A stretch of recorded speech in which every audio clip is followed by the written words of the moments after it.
Hello student, आज हम बात करेंगे सिविक्स चैप्टर 1 पावर शेयरिंग। यानी इस जो है 15-20 मिनट के लेक्चर में जो है पूरे चैप्टर को हम कवर करेंगे। ठीक है, तो सबसे पहले बात आता है power sharing. What is power sharing?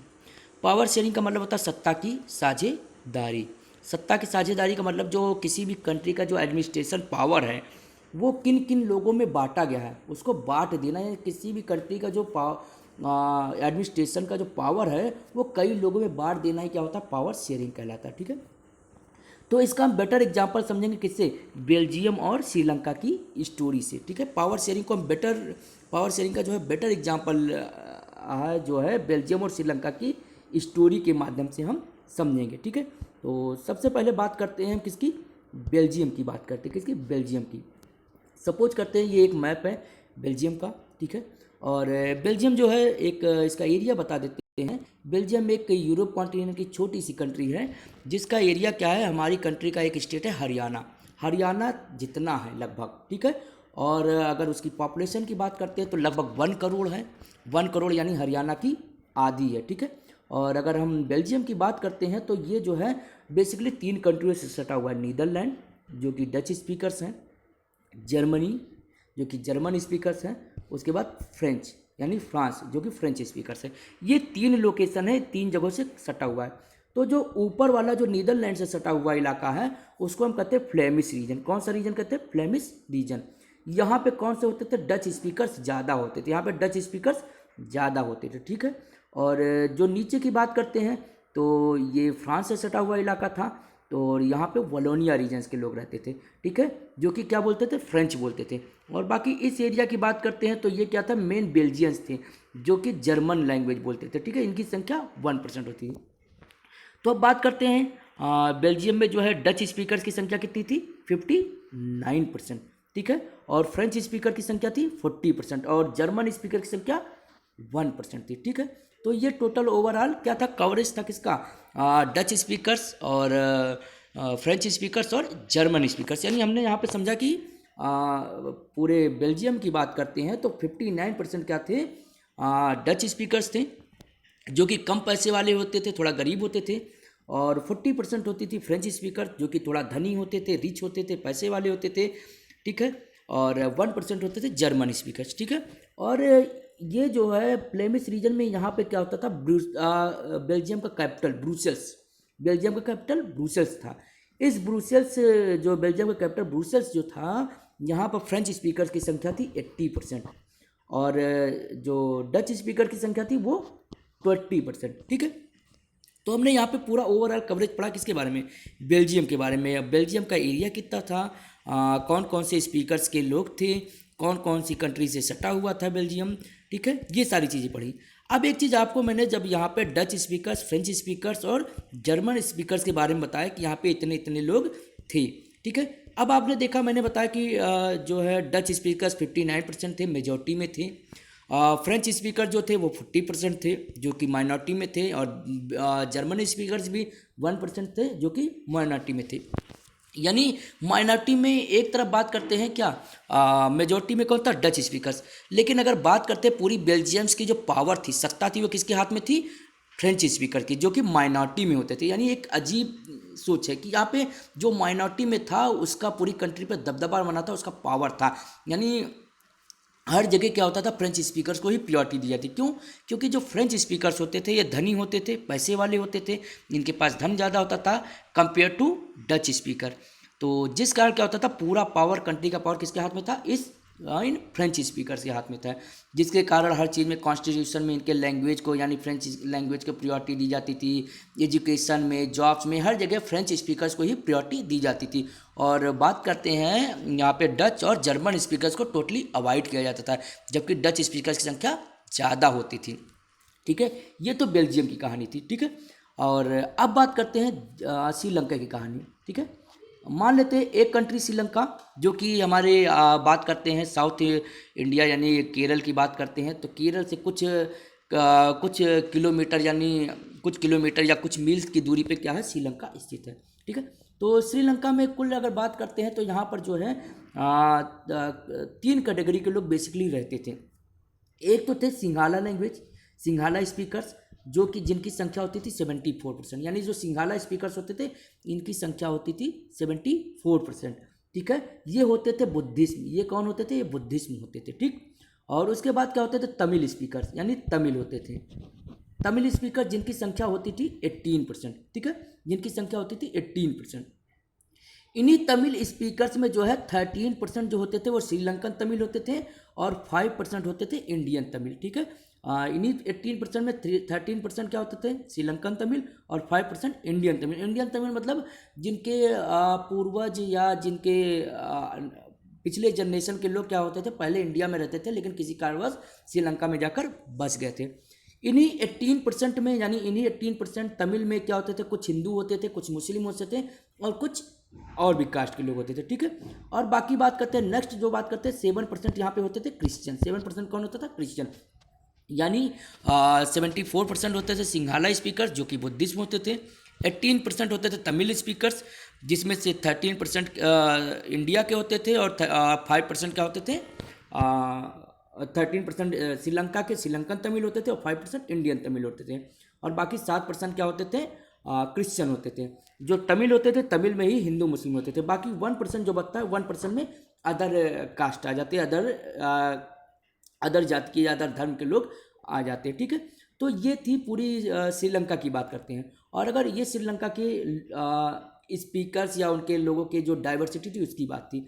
अगर अब हम बात करते हैं, नेक्स्ट बात करते हैं श्रीलंका में पॉपुलेशन की। तो श्रीलंका का जो पॉपुलेशन था वो लगभग 2 करोड़, यानी हमारे हरियाणा जितनी थी। ठीक है, हरियाणा जितनी, उस वहाँ का पॉपुलेशन 2 करोड़ यानी हरियाणा जितना।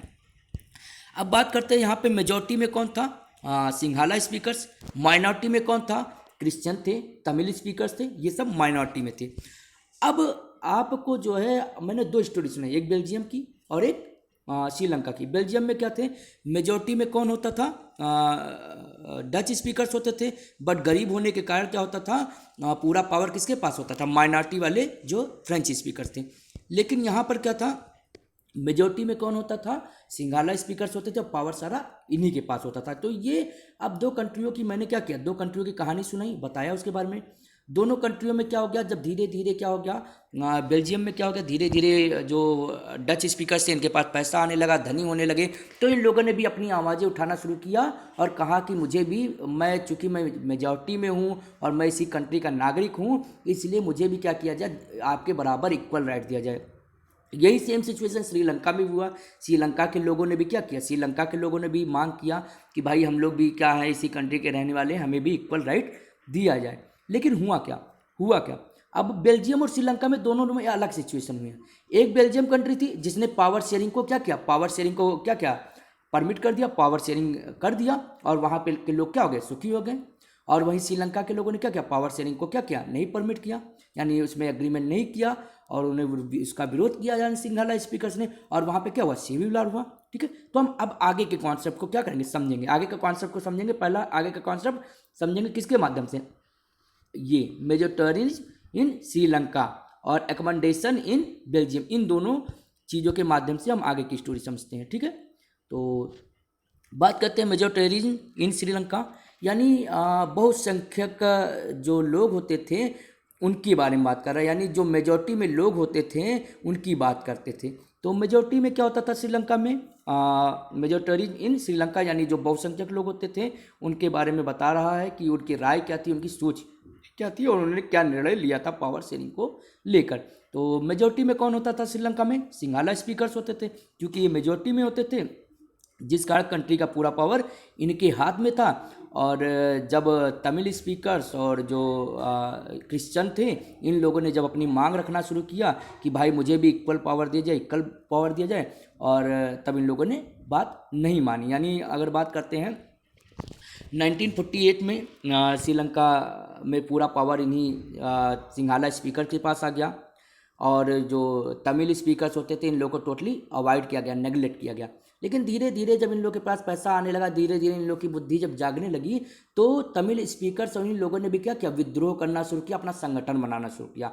और अपना संगठन बनाने के बाद इन लोगों ने क्या किया, विद्रोह शुरू किया, यानी 1980 के दौरान इन लोगों ने विद्रोह करना शुरू किया। और यही विद्रोह का क्रम इतना बढ़ गया कि उस कंट्री यानी श्रीलंका में एक सिविल वार प्रारंभ होगा। सिविल वार का मतलब गृह युद्ध, यानी आपस में ही लड़ाई झगड़े होने लगे, जिस कारण क्या हुआ, मेजोरिटी में थे, मेजोरिटी में थे कौन, सिंघाला स्पीकर्स, और तमिल स्पीकर माइनॉरिटी में थे। तमिल स्पीकर्स की मांग थी कि मुझे भी इक्वलिटी दी जाए, लेकिन ये मेजोरिटी में थे। इस कारण क्या हुआ, इन लोगों ने क्या किया, तमिल स्पीकर्स की बात नहीं मानी, और इसका निष्कर्ष क्या हुआ, श्रीलंका में क्या हुआ, श्रीलंका में एक सिविल वार हो गया। ठीक है, उस सिविल वार के दरमियान क्या हुआ, हजारों लोग मारे गए, कई लोग शहर छोड़ के भाग गए, और कई लोग क्या हो गया, सिंघाला स्पीकर से यानी बुद्धिज्म बन गए। इस तरीके से की सिचुएशन आई। ठीक है, यानी पावर शेयरिंग ना करने का क्या वो निष्कर्ष निकला कि वहाँ पे कई लोगों को शहर छोड़ना पड़ा, कई लोग की हत्याएं हुई, सिविल वार हुआ, ये चीज़ें हुई। वहीं अगर हम बात करते हैं एकमेंडेशन इन बेल्जियम, यानी बेल्जियम की समझदारी की बात करते हैं। बेल्जियम में फ्रांस जानता था कि मैं माइनॉरिटी में हूँ, मेरे पास पावर है, और धीरे धीरे जब डच स्पीकर्स के पास पैसे आने लगे, वो जान गए कि मैं मेजॉरिटी, मेरे पास पैसे आने लगे हैं, मैं मेजॉरिटी में हूँ, तो उन लोगों ने भी क्या किया, मांग करना शुरू किया। फ्रेंच स्पीकर जानते थे मैं माइनॉरिटी में हूँ, अगर हमने पावर शेयरिंग नहीं की, इनकी बात नहीं मानी, तो जो हमारे पास जो पावर है वो सारी चीज़ छीन जाएगी, और एक सिविल वार की कंडीशन आ जाएगी। हम लोग क्या होंगे, आपस में लड़ेंगे, कटेंगे और मरेंगे, यही सिचुएशन होगी। इसलिए क्या किया, एकमेंडेशन इन बेल्जियम, बेल्जियम वालों ने समझदारी दिखाई, फ्रेंच के लोगों ने समझदारी दिखाई, और समझदारी दिखाने का परिणाम यह हुआ कि वहाँ पे क्या हुआ, पावर शेयरिंग की गई, और पावर शेयरिंग करने का एक सुखद परिणाम आया। श्रीलंका में क्या हुआ, एक दुखद परिणाम आया, यहाँ एक सुखद परिणाम आया। वहाँ पर क्या हुआ, बेल्जियम की एक अपनी अलग सरकार बना दी गई, और सेंट्रल गवर्नमेंट में डच स्पीकर और फ्रेंच स्पीकर इन सबको इक्वलिटी दी गई। ठीक है, यानी सेंट्रल गवर्नमेंट में दोनों, यानी डच स्पीकर फ्रेंच स्पीकर्स को क्या की गई, इक्वलिटी दी गई। उसके बाद क्या गया, सेंट्रल में एक अपना अलग गवर्नमेंट बनाया गया, और उसके बाद में स्टेट में अपना अलग गवर्नमेंट बनाया गया। उसके बाद में क्या हुआ गया, बेल्जियम जो कैपिटल था वहाँ पे एक अपनी अलग गवर्नमेंट बनाई गई। उसके बाद एक क्या हो गया, कम्युनिटी गवर्नमेंट बनाई गई, सामुदायिक गवर्नमेंट, जहाँ पे अलग अलग समुदाय के लोग वहाँ पे वोट डाल के अपने समुदाय के किसी व्यक्ति को नेता चुन सकते थे। इस तरीके से वहाँ पर क्या हुआ, पावर शेयरिंग की गई, और वहाँ के लोग क्या हो गए, सुखी हो गए। ठीक है, अब बात करते हैं, हमारा नेक्स्ट पॉइंट आता है। आप यहाँ पे आपने देखा कि बेल्जियम ने पावर शेयरिंग की, और क्या हो गया, उसका उसकी कंट्री क्या हो गई, कोई लड़ाई झगड़े नहीं हुए, लेकिन श्रीलंका ने नहीं किया, और वहाँ पे तमाम लड़ाई झगड़े हुए, और सिविल वार भी हुआ। अब कह रहा, what do you learn from the story, आपने इस स्टोरी को पढ़ा और सुना, तो इससे आपने क्या सीखा, आपने यही सीखा कि बेल्जियम ने क्या किया, पावर शेयरिंग किया, और वहाँ पे क्या हुआ, एक अच्छी सिचुएशन बनी, एक नई सरकार बनी जिसमें सबकी बराबर हिस्सेदारी थी, और सभी लोग सुखी से रहने लगे। लेकिन वही बात करते हैं श्रीलंका में, जिसने पावर शेयरिंग नहीं किया, वहाँ के लोग क्या हुए, मारकाट हुआ, सिविल वार हुआ, कई लोग शहर छोड़ गए, कुछ लोग धर्म परिवर्तन करा लिए, ये कंडीशन हुई। यानी क्या हो गया, लोगों की सांस्कृतिक और जो फ्रीडम और ये सारे जो राइट्स थे, इन सारी चीज़ों का हनन हुआ। ठीक, अब बात करते हैं why power sharing desirable, power sharing की हमें आवश्यकता क्यों होती है। ठीक है, तो आपने पढ़ा बेल्जियम और श्रीलंका की कहानी, अब आपको पता होगा कि पावर शेयरिंग की क्यों आवश्यकता होती है। पावर शेयरिंग की आवश्यकता होती है कि किसी भी कंट्री को एक साथ बांध के चलने के लिए पावर शेयरिंग जरूरी है। किसी भी कंट्री के हर एक नागरिक, हर एक समुदाय, हर एक वर्ग के लोगों को बांध के चलने के लिए, या उनको यूनाइट करके या यूनियन के साथ चलने के लिए क्या होता है, या उस कंट्री की एकता और अखंडता को बनाए रखने के लिए पावर शेयरिंग जरूरी है। ठीक है, अब एक है खलील्स डिलेमा, यानी खलील्स की उलझन, एक कहानी है खलील्स की उलझन। इसमें आप खलील्स की उलझन की बात करता हूँ, खलील और खलील्स की उलझन की बात करता हूँ। ये कहानी है खलील्स डिलेमा, यानी खलील्स की उलझन, एक कहानी है। विक्रम और बेताल नाम के दो व्यक्ति बाइक पे जा रहे थे। बेताल ने क्या किया, विक्रम को कहानी सुनाना शुरू किया कि कहीं भी विक्रम सो ना जाए, और उसने खलील की कहानी सुनाना शुरू किया कि खलील जो है एक व्यक्ति है जो बेरूत शहर में रहता है, उसके माता जो है ऑर्थोडॉक्स है, पिता मुस्लिम है। तो और उसके बाद खलील के अंदर उलझन रहती है कि वो क्या करे क्या ना करे, और यही पूरी सिचुएशन पूरे बेरूत शहर में है कि सब लोग क्या है, आज फैशन भी हो गया है कि अलग किसी भी धर्म के लोग किसी भी धर्म में शादी कर लेते हैं। यही चीज़ क्या थी, बेरूत में थी। लगभग सभी परिवार में ऐसा था, एक ही परिवार में अलग अलग धर्म के लोग रहते थे, और अलग अलग धर्म होने के कारण लोगों में मतभेद होता था, टकराव ज़्यादा होता था, मतभेद और टकराव ज़्यादा होता था। ठीक है, जिस कारण क्या हुआ, उस बेरूत के लोगों ने एक मीटिंग की, और मीटिंग करने के बाद क्या किया, उन लोगों ने निष्कर्ष निकाला कि भाई जो है राष्ट्रपति जो है राष्ट्रपति जो है इस जाति के लोग बना दिए जाएंगे, यानी मैनी डाक्स बना दिए जाएंगे, और प्रधानमंत्री मुस्लिम को बना दिया जाएगा, वो प्रधानमंत्री ऑर्थोडॉक्स को बना दिया जाएगा। इस तरीके से अलग अलग धर्म के लोगों को अलग अलग पदवी देकर क्या किया, उस कंट्री को एक बार क्या किया, पावर शेयरिंग किया और यूनाइट किया। ठीक है, लेकिन अभी भी एक उलझन की बात, एक उलझन थी खलील के अंदर कि क्या ये जो है सब धर्मों में क्या किया गया है, पावर को बांट दिया गया है, सब धर्मों में पावर इक्वली बांट दिया गया है, किसी को प्रधानमंत्री, किसी को, किसी धर्म के नेता को प्रधानमंत्री, किसी धर्म के नेता को राष्ट्रपति, किसी धर्म के नेता को प्रधानमंत्री, किसी धर्म के नेता को क्या किया गया, संसद में जगह दी गई है। क्या ये वास्तव में सही है?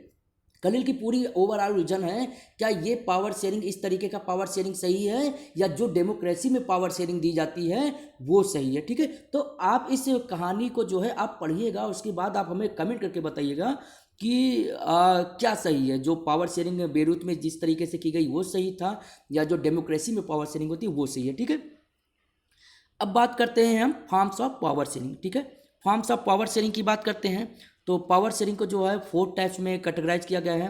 Power sharing among the different organs of government, यानी सरकार के जो है अलग अलग अंग की बेस पे, यानी उनके ऑर्गन्स, यानी power sharing among different organs of government, यानी सरकार की जो विभिन्न अंग होते हैं उसके बेस पे पावर शेयरिंग। दूसरा power sharing among government of different level, यानी सरकार के डिफरेंट लेवल के अकॉर्डिंग क्या पावर शेयरिंग कितने टाइप्स में होती है। फिर power sharing among different social group, फिर उसके बाद फोर्थ है power sharing among political parties, pressure groups and movement. ठीक है, इसकी बात है। तो पहले टाइप्स पे एक्सप्लेन करते हैं, power sharing among different organs of government. इस टाइप्स को हम हॉरिजॉन्टल पावर शेयरिंग कहते हैं, यानी पावर शेयरिंग यानी पावर्स को 4 टाइप से बांटा गया है। एक तो है power sharing among different organs of government, जिसको हम हॉरिजॉन्टल पावर शेयरिंग कहते हैं। इसमें क्या होता है, किसी भी कंट्री में जो एडमिनिस्ट्रेशन की जो पावर होती है वो क्या होता है, अलग अलग लोगों में इक्वली बांट दिया जाता है, अलग अलग लोगों में इक्वली बांट दिया जाता है। जैसे हम अपने कंट्री की बात करते हैं, हमारे यहाँ क्या है, लेजिस्लेटिव है, हमारे यहाँ क्या है, लेजिस्लेटिव है, एग्जीक्यूटिव है, जुडिशरी है, तीनों के पास एक इक्वल पावर है, एक इक्वल पावर है, इसीलिए क्या कहा गया इसको, हॉरिजॉन्टल पावर शेयरिंग। ठीक, अब बात करते हैं power sharing among government of different level, यानी लेवल के अकॉर्डिंग, यानी यहाँ पर पावर का क्या होता है, किसी को ज़्यादा पावर, फिर किसी को उससे कम पावर, किसी को उससे कम पावर, इसके आधार पर पावर शेयरिंग बांटी गई है। ठीक है, पावर को इसके आधार पर पावर्स को बांटा गया है।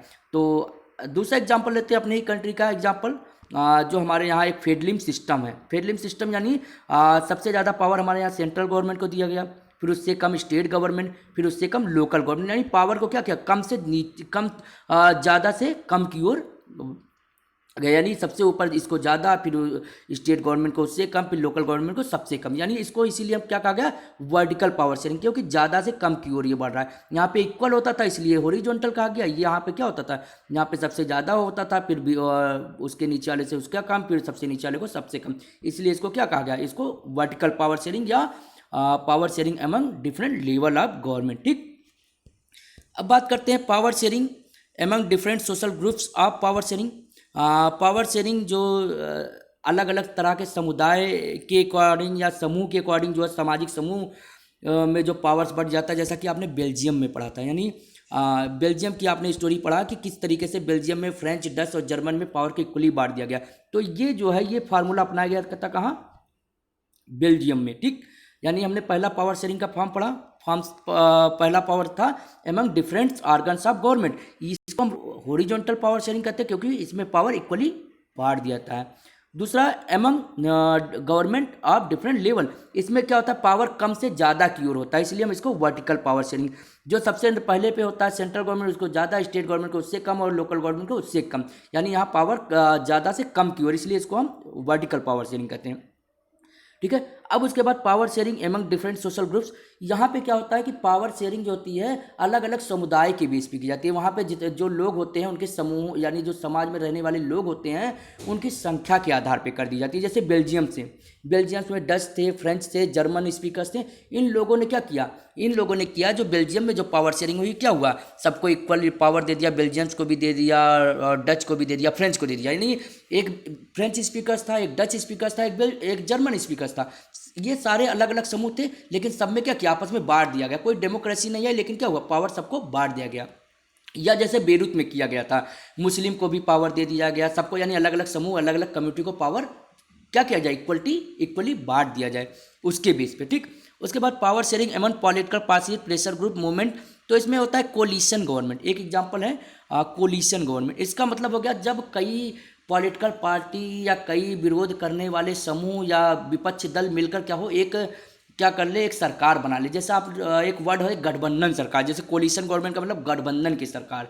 जैसे कि बिहार में हुआ था, कई पॉलिटिकल पार्टी ने मिलकर क्या किया, एक सरकार बना ली, ठीक है।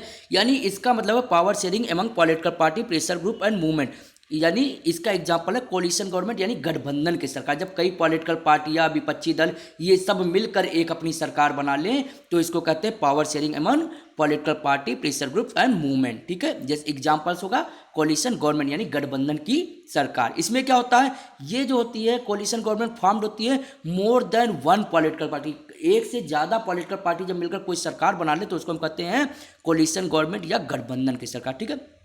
तो ये इतने पॉइंट थे, ठीक है। तो इतना समझ में आ गया।